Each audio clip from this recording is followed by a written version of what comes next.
Welcome to Protect, Suicide Prevention Training Podcast for Healthcare Professionals. I'm Manan, consultant psychiatrist, founder, and head of faculty at Progress Guide.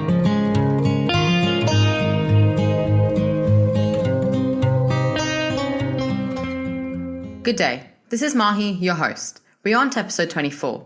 In the last 4 academic episodes, we have been discussing personality disorder. In episode 20, Manan provided an overview of all the personality disorders. We then started our in-depth journey in borderline personality disorder, spending time in episode 21 on the psychological phenomenon of splitting. In episode 22, we went through the diagnostic criterion and then shared Jill's story. We discussed how the WARE factors influence different aspects of clinical decision-making. And in the last episode, we began to discuss fairly nuanced conversations that may be necessary with someone in suicidal crisis with a diagnosis of borderline personality disorder. The specific conversation was related to how we navigate anxiety. The conversation itself was called Advice versus Action. Manan, do you want to provide a quick recap of what the conversation entailed? Sure. In its simplest form, the conversation or reflection is all about asking the question, am I following my own advice? The advice that we give to people with BPD in crisis is to hang in there and to face their fears. The anxiety can be mastered, and part of the therapeutic process is to learn to do that, not to give in to the urge to self-harm and regulate one's emotions. And every time one successfully does that, the brain learns that suicidal urges can be mastered. I don't need to be hospitalized to stay safe. That is the advice we give. But the advice in itself is fairly anxiety-provoking for the practitioner, as practitioners do worry about all the what-ifs. What ifs? Like, what if Jill can't keep herself safe? Yes. What if she does end up taking her life? What if I get blamed for it? What if in an investigation they find me to be negligent, as she's clearly voicing suicidal thoughts and I'm not admitting her? And you made the point that the anxiety generated by self-doubt in the practitioner may result in the practitioner not facing their own fears and giving in to the urge to admit. Yes, many professionals operate with the mindset, better be safe than sorry. One has to ask, better for whom? Better for the patient or better for the professional? Admissions may be indicated, but generally they are not that helpful in people with borderline personality disorder, particularly when the anxiety can be navigated with appropriate positive risk-taking. And if you don't do that, it is actually harmful for the person in distress to admit them. So if the professional does not follow their own advice in their decisions, in their actions. So, to cut a long story short, your suggestion was that professionals need to role model their advice. If the main therapeutic intervention in the treatment of BPD is to face your fears, the professional needs to do the same. That's correct. This is a nice segue into the next conversation, empowerment versus containment. But before that, a recap of Jill's story so you can put the conversation into context. Jill is a 30-year-old female who has presented to the ED in suicidal crisis, requesting admission. The background is that she was diagnosed with borderline personality disorder a few months back. She is case managed by the Mood Community team and awaiting DBT. She has had multiple crisis admissions in the past that have been generally unhelpful with increasing self-harm and aggression on the ward that requires constant observation and seclusion to manage safety.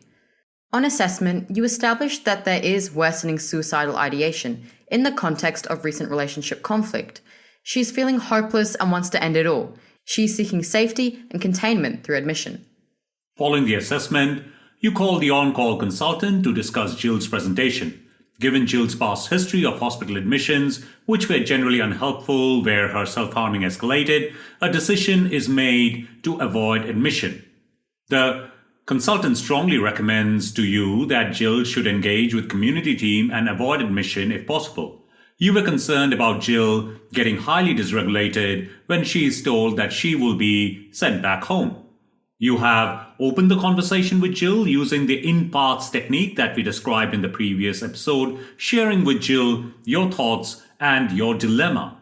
You have put your cards on the table saying, part of you is worried about Jill maintaining her safety in the community, but the other part knows that that is what recovery entails. Jill has to face her fears and learn that the anxiety of feeling unsafe can be mastered.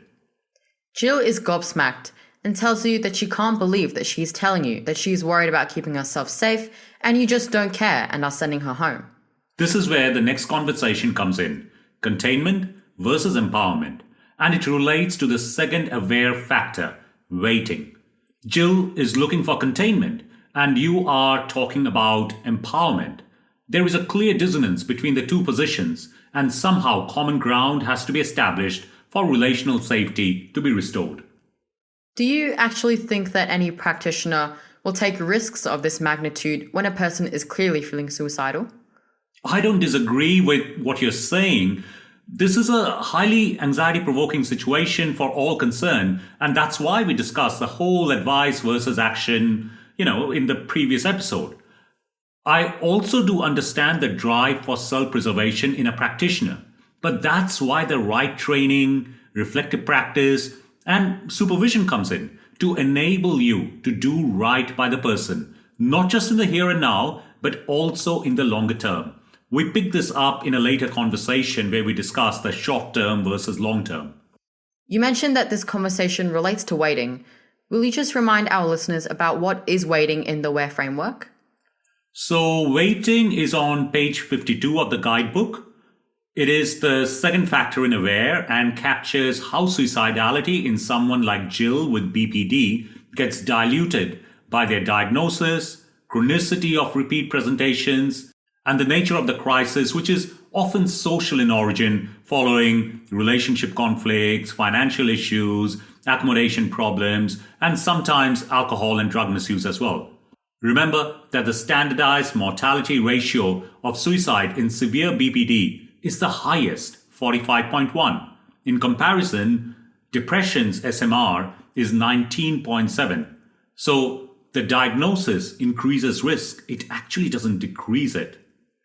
SMR is standardized mortality ratio. It is the ratio between the number of observed suicides in people with a specific diagnosis compared to the expected number of suicide in a matched standard population. So for every suicide that happens in the general population, one can expect almost 20 suicides in those with a diagnosis of depression and 45 in those with a diagnosis of BPD. I should have mentioned earlier that in the workbook, the worksheet that these conversations relate to are on pages 20 and 21, worksheet 6.4. So 3 subthemes in the waiting aware factor: diagnosis, course, and social causation. Yes. It is really important to remember that a diagnosis of BPD with repeat crisis presentations does not mean that your clinical input will be lower. If anything, it will be more because of the higher SMR. We have talked about this in episode 16.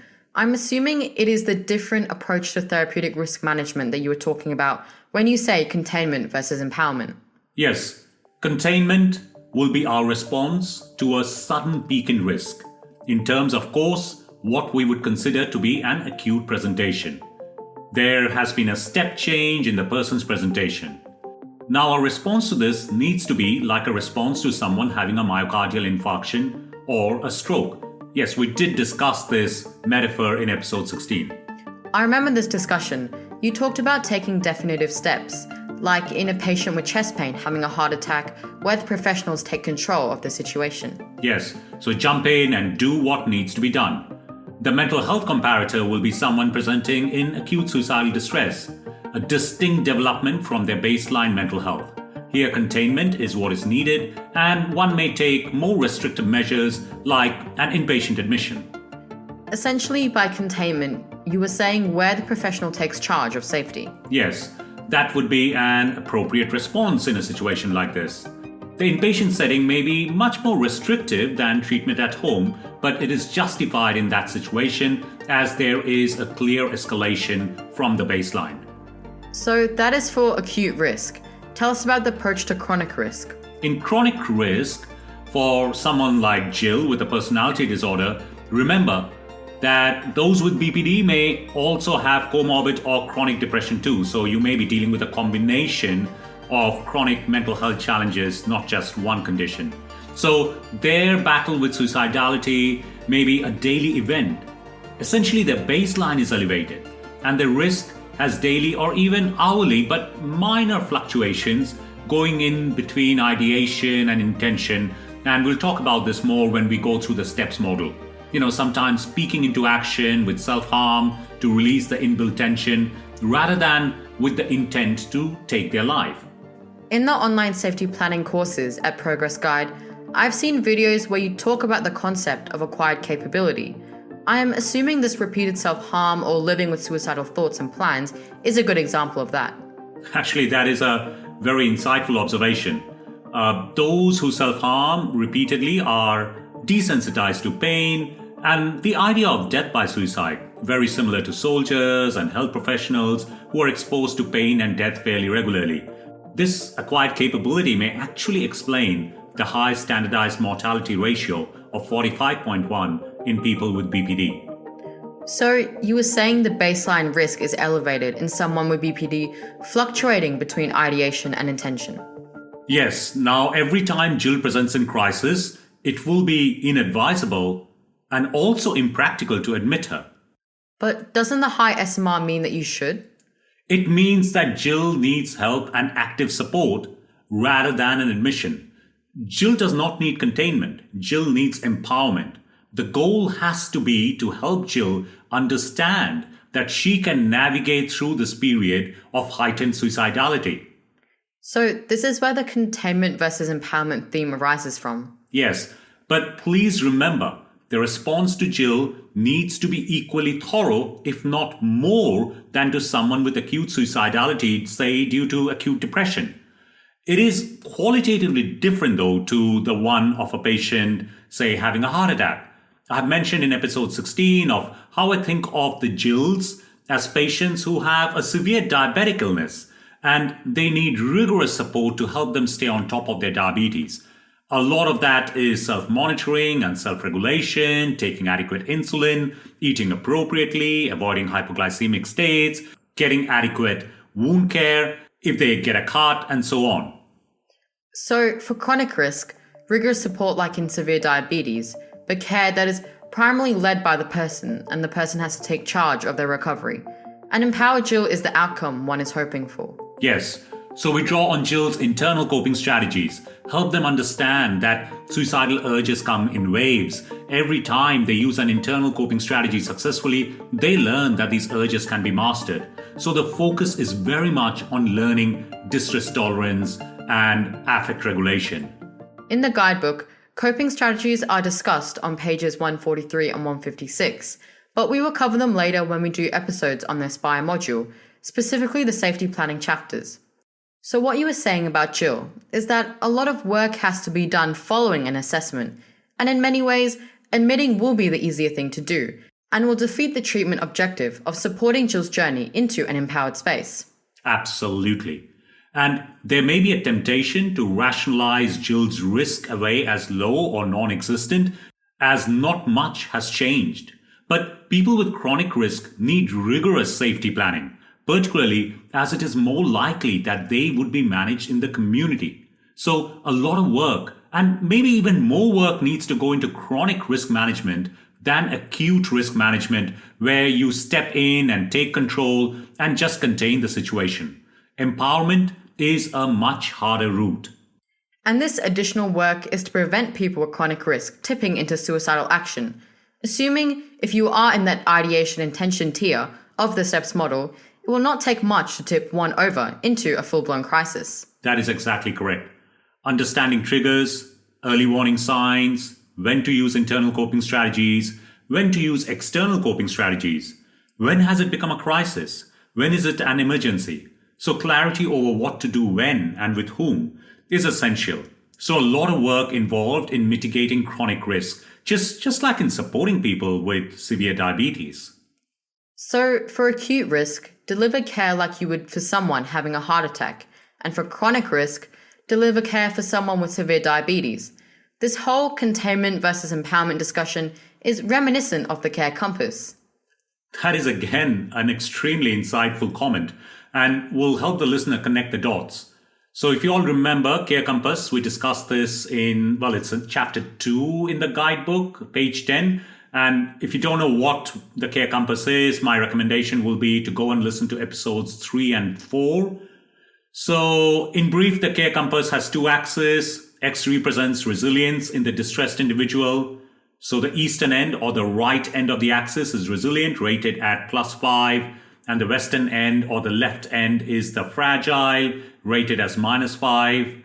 The y-axis represents the principal focus of care delivery for the professional. So if you think about it, the x-axis relates to the person in distress and the y-axis relates to the professional. So the y-axis, the northern end or the top end, relates to self-reliance, rated at +5, and the southern or the bottom end relates to safety, rated at -5.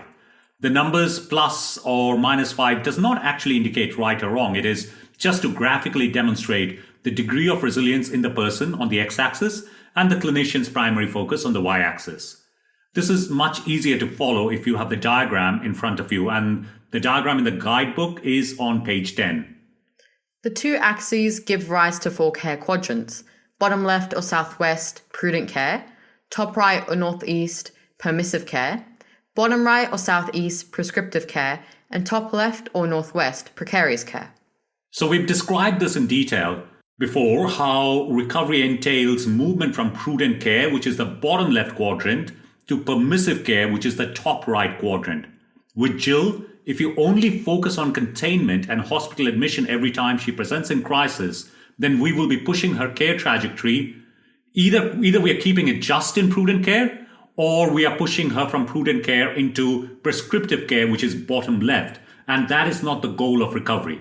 Your own ceiling of expectation from Jill becomes Jill's own ceiling of expectation of herself. If you cannot come around to believing that Jill cannot manage her safety, then nor can Jill.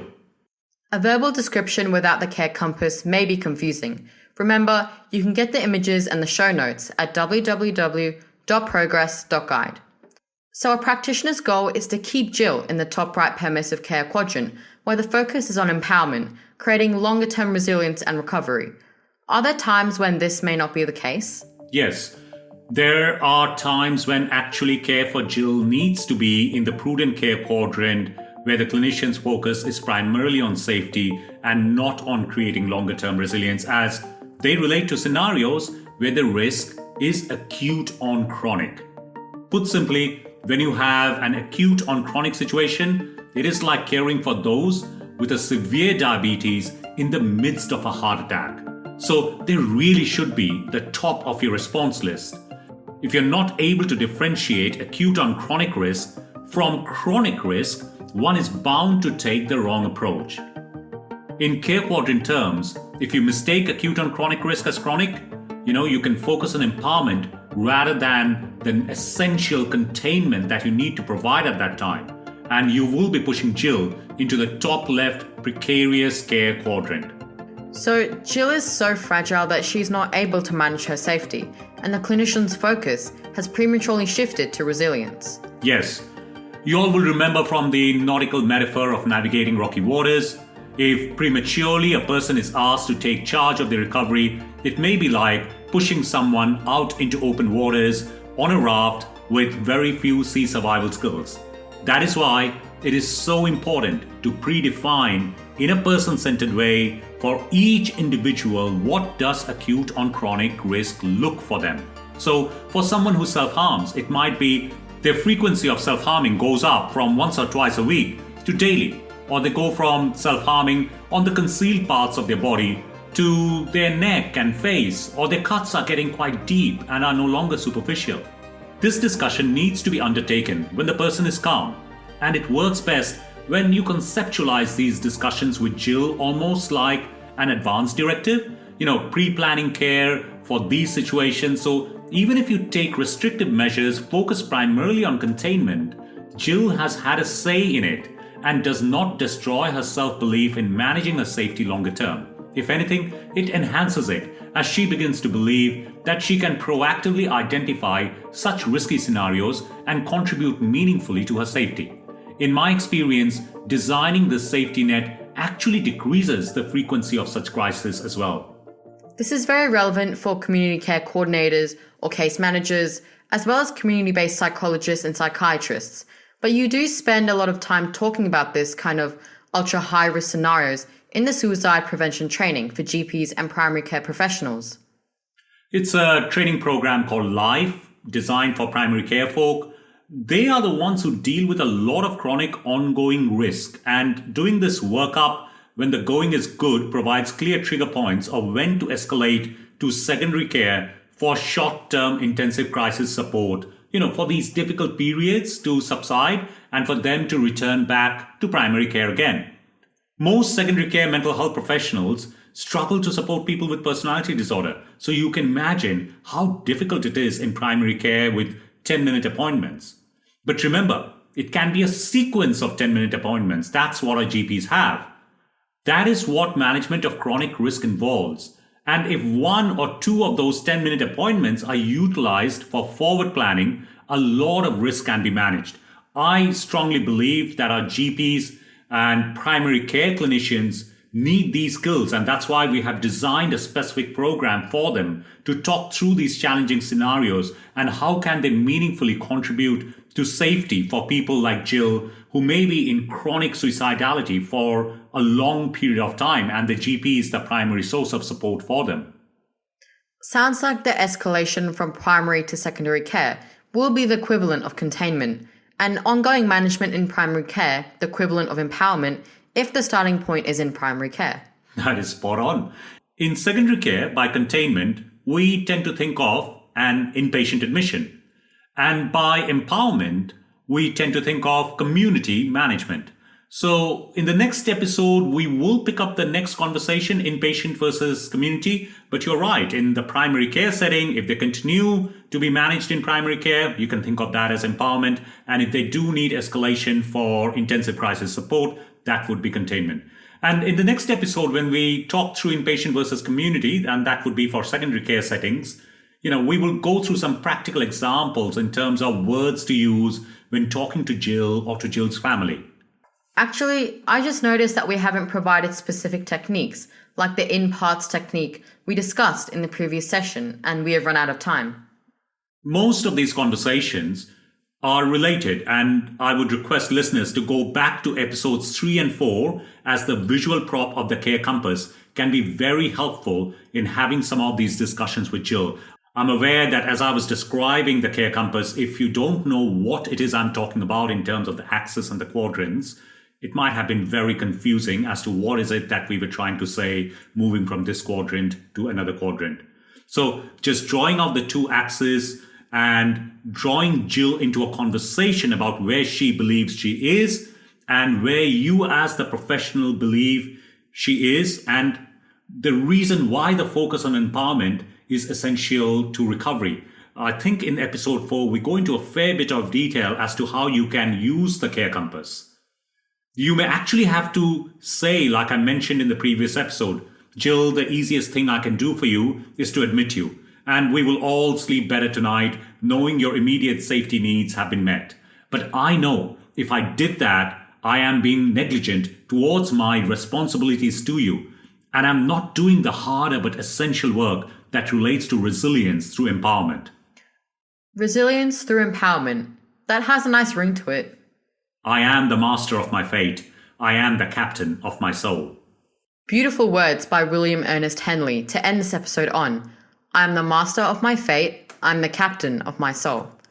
The goal of every mental health professional when supporting a person in suicidal distress is to capture hope, reconnect the person with their strengths, and recreate self-belief and agency, and in the process, make themselves irrelevant in the person's lives so that they can remain the master of their fate and the captain of their soul.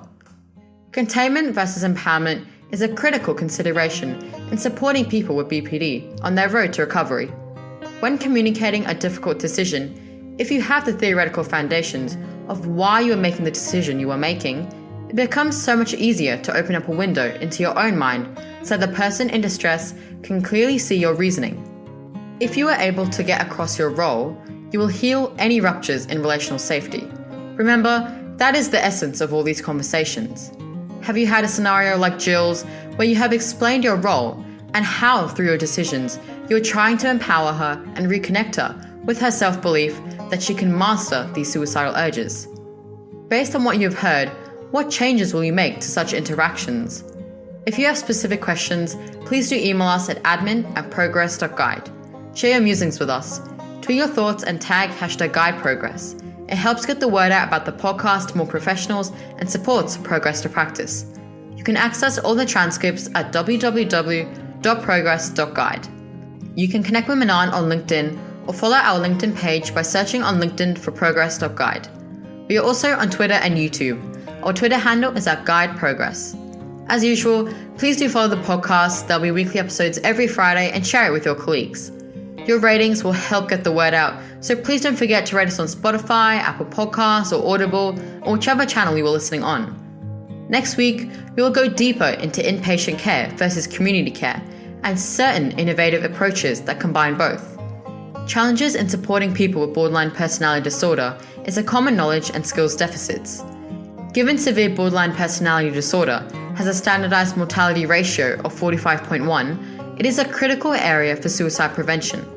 Helping healthcare professionals fine-tune their practice in this area is an essential step in creating a workforce that delivers high-quality care for people in suicidal distress. Remember, together we can make a difference.